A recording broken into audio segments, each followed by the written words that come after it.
ఇప్పటివరకు ఏ కాలంలోనూ లేనంత మంది ప్రవచనకర్తలు ఈ కలియుగంలో నిజంగా ప్రజలు అదృష్టం చేసుకున్నారనే చెప్పుకోవాలి. ఎందుకంటే చేసేది మంచా చెడ, లేకపోతే అసలు ఏం జరుగుతోంది, ఎలా ఉంటే మంచిది అనేది మీలాంటి వాళ్ళందరి వల్ల కూడా చాలా మేలు నిజంగా. అంటే ఒకట్లేండి, కొంతమంది మరీ మూర్ఖంగా చెప్పి మరీ మూర్ఖంగా బిహేవ్ చేసేవాళ్ళు కొంతమంది విధానాల్లో తేడాలు ఉంటాయమ్మా. కానీ ఒక మేలు జరుగుతున్నది ఏమిటంటే అందరి వల్లను. అసలు ఈ ఈ మధ్య 10 ఏళ్ళుగా మనం జరుపుకుంటున్న పండుగలు ఇదివరకు మనం జరుపుకోలేదు. గుళ్ళల్లో ఈ మధ్య 10 ఏళ్ళుగా ఉన్న ఉత్సవాలు ఇదివరకు జరగలేదు. ప్రధానంగా యువతరంలో గుళ్ళోకి వెళ్ళి తీరాలనే ఆలోచన రావడానికి నా సాటి ప్రవచనకర్తలు షణ్ముఖ శర్మ గారు, చాగంటి కోటేశ్వరరావు గారు లాంటి వాళ్ళు నిజంగా కారణం. నేను దండం పెట్టాలి. అసలు ఆలోచన ముందు వెళ్ళ తీరా, గుళ్ళోకి వెళ్ళడం తప్పనిసరి. నిత్య విధుల్లో గుళ్ళోకి వెళ్ళడం ఒకటి, నిత్య జీవిత చర్యల్లో గుళ్ళోకి వెళ్ళడం ఒకటి. ఆ భావం కలిగిందా లేదా? అది క్రమంగా చైతన్య మార్గంలోకి, జ్ఞాన మార్గంలోకి వెళ్ళడం అనేది ముందు తెలుసుకుంటే కదా వెళ్ళేది. నా తాపత్రయం వల్ల ఏమిటంటే ఈ కర్మకాండ ఉన్న విషయం ఉంది. మనం అనుకునేది ఈ గుళ్ళు, గోపురాలు, తీర్థాలు, యాత్రలు, యజ్ఞాలు, ఇది 2 వైపులా పదునున్న కత్తి. తీసుకెడితే మనిషిని యోగ వాసిష్టంలోకి, జ్ఞాన మార్గంలోకి తీసుకెడుతుంది. లేదు, ముంచేస్తుంది. అక్కడ పిచ్చి నమ్మకాలు పడిపోతాడు. వెళ్ళడం మంచిదే, కానీ ఎప్పుడైనా వెళ్ళలేకపోతే అయ్యో వెళ్ళలేకపోయాను బెంగట్టుకోక్కర్లేదు. పైగా ఏమిటంటే సోమవారం శివుడు గుడిని, ఆంజనేయ స్వామి, మంగళవారం ఆంజనేయ స్వామి టైం టేబుల్ పెట్టేసరికి మంగళవారం పొరపాటు శివుడి గుడిలో కడితే ఏమన్నా అవుతుందేమో అన్న బెంగ. ఇదే మీరు అనుకునే మూర్ఖత్వం. ఇవి పెరిగిపోతాయి సహజంగా.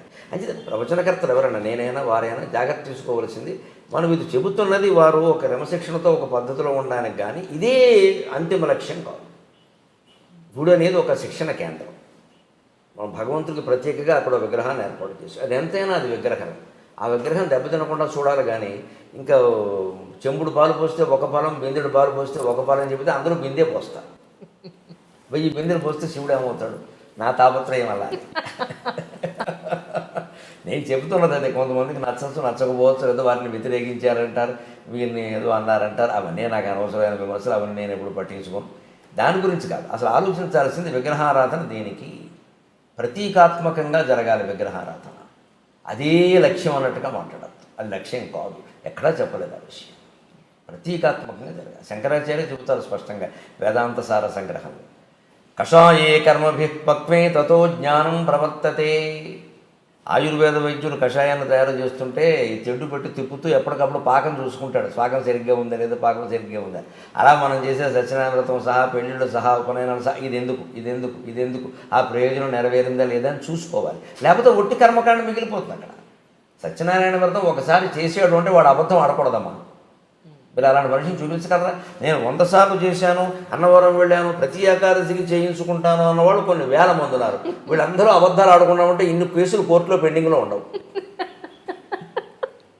న్యాయమూర్తులకి ఇంత ఇబ్బంది ఉండదు. ఆ తత్వం సత్యనారాయణ వ్రతం అంటేనే సత్యవ్రతం. ఆయన ఎప్పటికీ సత్యదేవాయ నమః అంటారు, అంతే కదా. ఇప్పుడు ఫోన్ మాట్లాడితే నేను హరి ఓం అంటే ఇప్పుడు సత్యదేవాయ నమః అంటుంది. వాళ్ళ అన్నయ్య అంతే, సత్యదేవాయ నమః అంటారు. అన్నయ్య అంటూ ఉంటాడు, సత్యదేవాయ నమః అంటాడు. ఫోన్ చేయగానే అతను ఫోన్ చేస్తే సత్యదేవాయ నమః అంటాడు. ముందు నమస్కారం అంటాడు. నేను ఎవరిని ఫోన్ చేస్తే నేను హరి ఓం అంటాను, ఇప్పుడు హరి ఓం అంటాడు. సత్యదేవుడు అంటే ఎవరు? సత్యవ్రతం. నారాయణ పక్కన పెట్టండి. సత్యవ్రతం అంటే సత్యవ్రతం ఎక్కడ ఉంటుందో నారాయణమూర్తి అక్కడ ఉంటాడు. కానీ ఆకులు పువ్వులు అరటిపండు పెట్టేసి నేను ఏకాదశికల్లా చేశానంటే ఎందుకు? అన్ని వ్రతాలు పని లేక. సత్యం మాట్లాడు, అబద్ధం మాట్లాడకుండా ఉండు. అది ఎందుకు పాటించరు? పైగా ఇవేమీ చెప్పకుండా దీనివల్ల అతి ఫలితం ఉంటుంది, అది ఉంటుంది, ఇది ఉంటుంది. ఇక సత్యనారాయణ వ్రతం చేస్తే దోషాలన్నీ పోతాడు. పైగా అబద్ధాలు ఆపడం దోషం పోయింది అనుకుంటాడు. దానివల్ల ప్రపంచంలో ఏమైనా మేలు జరగకపోక కీడు జరుగుతుంది. నా పోరాటం వల్ల అది నచ్చకపోవచ్చు. చాలా పేర్లు పెట్టారు నాకు తెలుసు. నాస్తికుల్లో ఆస్తికుడు అన్నారు, ఆస్తికుల్లో నాస్తికుడు అన్నారు. ఏమన్నా నా పేరు గరిగిపట్టి నరసింహరావు. వీడు పెట్టే పేరు నాకు అక్కలేదు, మా అమ్మ పెట్టిన పేరు ఉంది అనుకోని. అది సమస్య కాదు. అసలు సమస్య ఏంటి? ఇప్పుడు అమరనాథ్ యాత్ర ఉంది. చాలా యాతన పడి మంచులింగాన్ని చూడాలని మైళ్ళ కొద్దీ నడిచి ఏదో డోలీలు అవి ఎక్కి ప్రాణాలు పణంగా పెట్టడమే సుమారుగా. అలాగే ఇప్పుడున్న తీవ్రవాద భయంలో మరీ ప్రమాదం. ఇంత చేస్తున్నప్పుడు దాని సారాంశాన్ని గ్రహించకపోతే ఎలాగా? నా తాపత్రయం అది. అమరనాథ్ యాత్ర కథలో మీకు అమరనాథ్ యాత్ర ఫలం రహస్యం అంటారు. దాని మూలం ఏమిటి? శివుణ్ణి పార్వతీదేవి అడిగింది, సృష్టి రహస్యం ఏమిటని. పార్వతి అడగడం అంటే మన పురాణాలు అలా ఎందుకు చెబుతా ఆవిడ తెలియగలుగుతుందా? మనకి తెలియజెప్పాలి కానీ ఎవరో అడగాలి, ఎవరో ఒకరు చెప్పాలి కదా, అందుకని అడుగుతారు అంతే. ఆవిడ తెలియకూడదు. ఈయన అలాగే నీకు చెప్తాందా అని ఆయన, పార్వతీదేవి, నందీశ్వరుడు, సరే మెడలో ఎలాగో నాగభూషణం ఉంటుంది, పక్కన గణేశ్వరుడు అంతా కలిసి ఉన్నారు అక్కడ. కొద్ది దూరం ముందుకు వెళ్తాను, నేను చెప్తాందా తీసుకు. ఆ యాత్ర కథ అలా నడుస్తుందండి. వెళుతుంటే మీరు గమనించండి, గణేష్ పెహలే గావును వస్తుంది అక్కడ ముందు నందీశ్వరుని వదిలేస్తాను, వాహనాన్ని వదిలేస్తాను. ఇంకొంచెం ముందుకు వెళ్ళాక నంది చౌక ఏదో ఒకటి వస్తుంది, గణేష్ చౌక, అక్కడ గణేశ్వరుని వదిలేస్తాను. ఇంకొంచెం ముందుకు వెళ్ళాక నాగ చౌక, శేషనాగ్ అక్కడ పామును వదిలేస్తాను. చివరికి ఇంకా ఆ గుహ దగ్గరికి వెళ్ళేసరికి పార్వతి పరమేశ్వరుడు ఇద్దరే ఉంటారు. అంతకుముందే వాహనం వదిలేశారు, కుమారుని వదిలేశారు, నాగుపామును కూడా వదిలేశారు. ఇవన్నీ చౌక్ అని పేరు ఉంది కదా, శేషనాగ్, నంది చౌక్, పెహలగావ్ ఉన్నాయి. పెహలగావ్ దగ్గర నందీశ్వరుని వదిలేసేయాలి.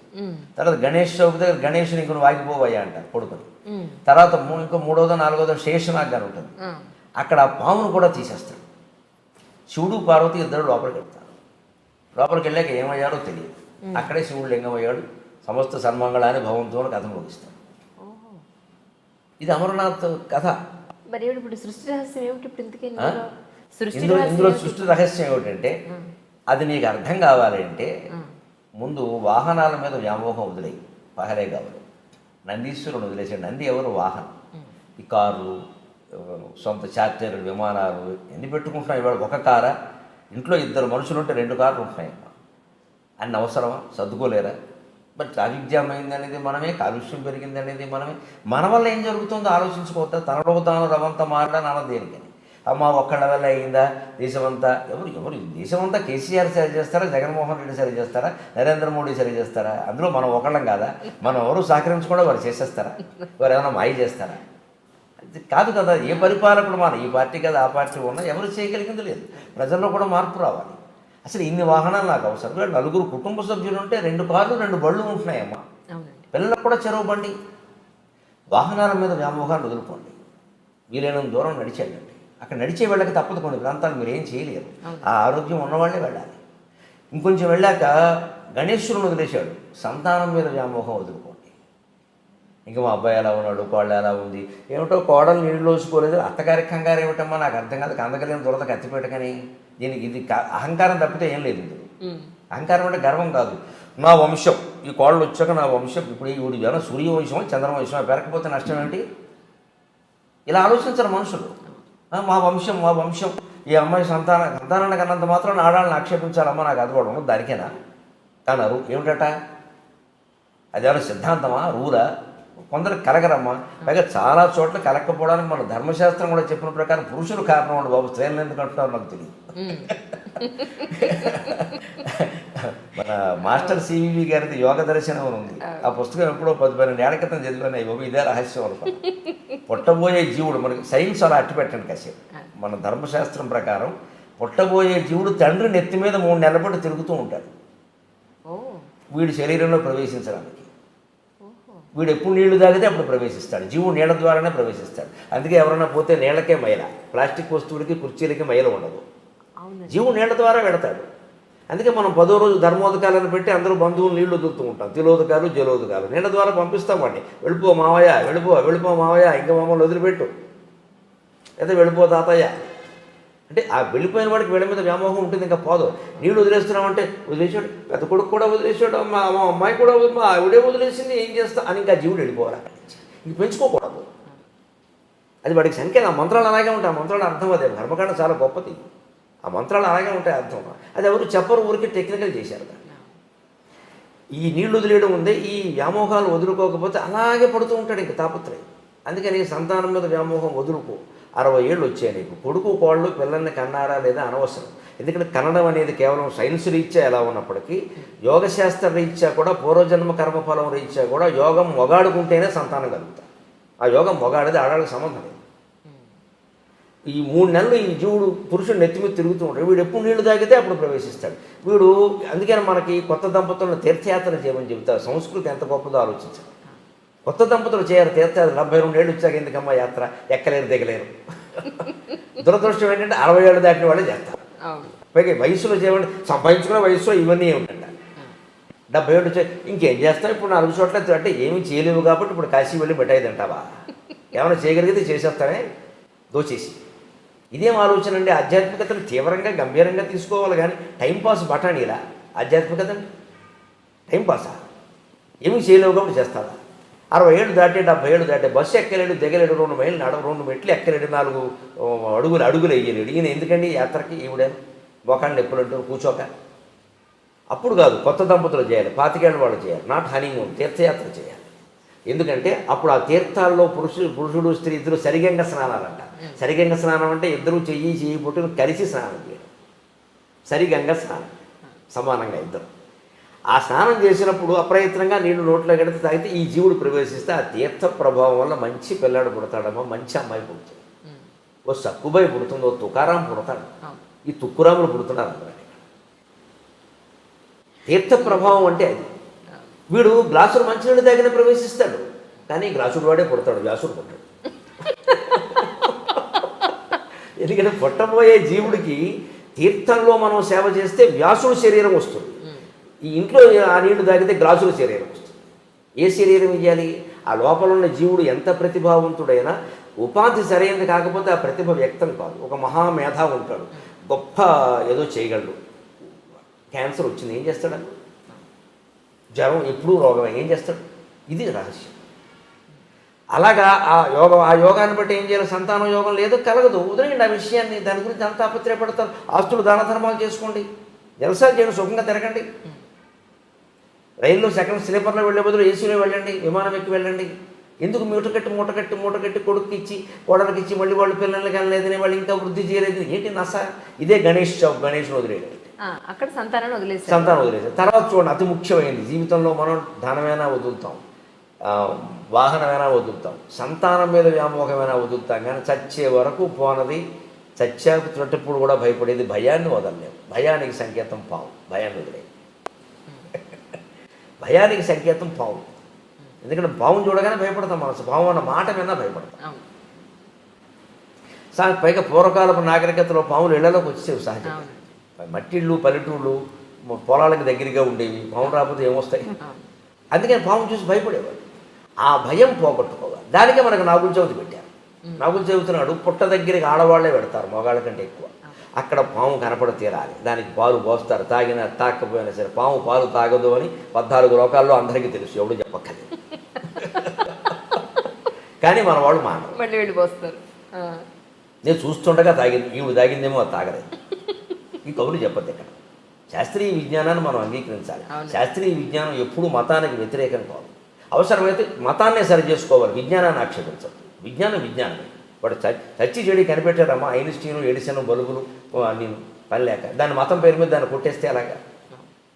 గెలీలియో కనిపెట్టినవన్నీ నిజం కదా, కోపెర్నికస్ కనిపెట్టిన ఉండడం కదా. మన మహర్షులు కూడా అలాంటి వాళ్ళేనండి. వాళ్ళని గడ్డాలు పెంచేసి వాళ్ళని మతవాదులు చేశారు. వాళ్ళంతా ఋషులు, శాస్త్రవేత్తలు. అలాగే మీరు ఈ ధనము సంతానం అయిపోయాక భయాన్ని వదిలేయాలి. భయానికి సంకేతం పావు. నువ్వు ఆ భయాన్ని వదిలేయాలంటే ఒకటే సూత్రం అండి, ఏకమేవా అద్వితీయం బ్రహ్మ. యదాఖ్యేవేష ఏతస్మిన్నుదరమంతరం కురుతే అథ తస్య భయం భవతి ద్వితీయాద్వై భయం భవతి అని వేదం చెబుతుంది. ఈ మొత్తం సృష్టిలో నువ్వు ఒక్క విషయాన్ని నీకంటే నువ్వు వేరు చేసిన వ్యక్తిని కానీ విషయాన్ని కానీ నువ్వు భయపడి తీరతావు. వాడు వేరు, నువ్వు వేరు అనగానే వాడు ఎక్కువ, నేను ఎక్కువ, వాడో నేను తేల్చుకోవాలి. భయం వచ్చేస్తుంది అంటే వాడిని నేను గెలవగలనా లేదా? అంతా ఒక్కటే అని గ్రహించగలిగితే ఎవరు గెలిచినా ఒకటే, ఎవరు ఓడినా ఒకటే. సెమీస్లో భారత్ ఓడిపోయిందని అంత ఏడవక్కర్లేదు. ఇప్పుడు ఓడిపోతే న్యూజిలాండ్ వాడు ఏడవడా? వాడు గెలిచాడు, మనం సంతోషించాలి. ఓడిపోయిన కారణాలు వెతుక్కుందాం, ఇంకేదైనా కాస్త బాగా చేసుకుందాం. అంతేగాని ఇంక మొత్తం క్రికెట్ అభిమానులంతా తయారయ్యి జట్టు కెప్టెన్ని తిట్టేసి, వాళ్ళని తిట్టేసి, వీళ్ళని తిట్టేస్తే ఇదివరకు విజయాలు సాధించిన వాళ్ళంతా ఇప్పుడు వెర్రాళ్ళు అయిపోయినట్టేనా? అలా అనబట్టి వాళ్ళ మీద ఒత్తిడి పెరుగుతుందమ్మా. గెలవడం, ఓడడం అనేది ఎన్నికల్లో, ఈ క్రికెట్లో చాలా సహజమైన విషయం. దాన్ని అంత ఇదవసరపల్ల అసలు ఈ సెమీస్లో ఓడిపోయి కప్పు రాదంటే ఆత్మహత్యలు చూసుకున్న వాళ్ళు కూడా తయారైపోతున్నారు మన దగ్గర. అంత తీవ్రంగా తీసుకోవాలా? యుద్ధాన్ని సైతం ఆటగా భావించిన జాతి ఇవాళ ఆటను యుద్ధంగా భావిస్తుంది. ఏం కర్మ వచ్చింది ఇది? ఇదే ఆధ్యాత్మికత తెలుసుకోవడం. అంటే ధన వ్యామోహం వదిలేయి. వాహన వ్యామోహం వదిలేయి, సంతాన వ్యామోహం వదిలేయి, భయం కూడా వదిలేయి. ఉన్నదంతా ఒకే శివుడు, ఒకే శివుడు, ఒకే శివుడు అని తెలుసుకుని గుహలోకి వెళ్ళడం అంటే గుండె గుహలోకి వెళ్ళడం. గుండె గుహలోకి వెళ్ళడం. అణోరణీయాన్ మహతో మహీయాన్ ఆత్మా గుహాయాం నిగితోస్య జంతోహో. అణువుల కంటే అణువైనది, సూక్ష్మం కంటే సూక్ష్మతరమైంది, మహత్తరమైన వాటి కంటే చాలా పెద్దది మహత్తరమైన ఆత్మ భగవత్ తేజస్సు ఎక్కడుందంటే ఆత్మ గుహాయాం నిహితో. నీ గుండె గుహలో ఉందయ్యా, ఎక్కడా లేదయ్యా, దాన్ని పట్టుకోవయ్యా, దాన్ని పట్టుకోవయ్యా. అది తెలుస్తుంది సృష్టి రహస్యం. ఏమీ లేదు, ఇది మాయ. లోపలికి వెళ్ళాక ఇద్దరూ మాయ అవుతారు. అక్కడ 2 చిలకలు ఉంటాయి గమనించండి. ఆ చిలకలు వాళ్ళేనమ్మా. లోపలికి వెళ్ళాక చెప్పి వాళ్ళిద్దరూ మాయమయ్యారు గమనించండి. పైగా అక్కడ ఏర్పడింది ఏమిటి? మంచులింగం. మంచులింగం 6 నెలల్లో ఉంటుంది, కరిగిపోతుంది. సృష్టి ఉంటుంది, కరిగిపోతుంది. అది మంచు వల్ల ఏర్పడింది. మంచు పోగానే వేసవకాలం రాగానే కరిగిపోతుంది. ఈ సృష్టి కూడా అంతే. ఏదో పుట్టావు, పెరుగుతున్నావు, అస్థి జాయతే వర్ధతే క్షీయతే పరిణమతే నశ్యతే, పోతావు. దాని గురించి ఇంత బెంగ ఎందుకు?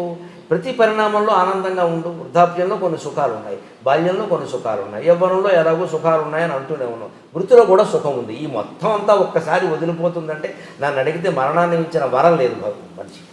మరణాన్ని మించిన వరం లేదు. రోగిష్టి వాడికి వరం అనొద్దు, సమస్యలు ఉన్నవాడికి వరం అనొద్దు, సుఖంగా ఉన్నవాడికి కూడా మరణమే వరం.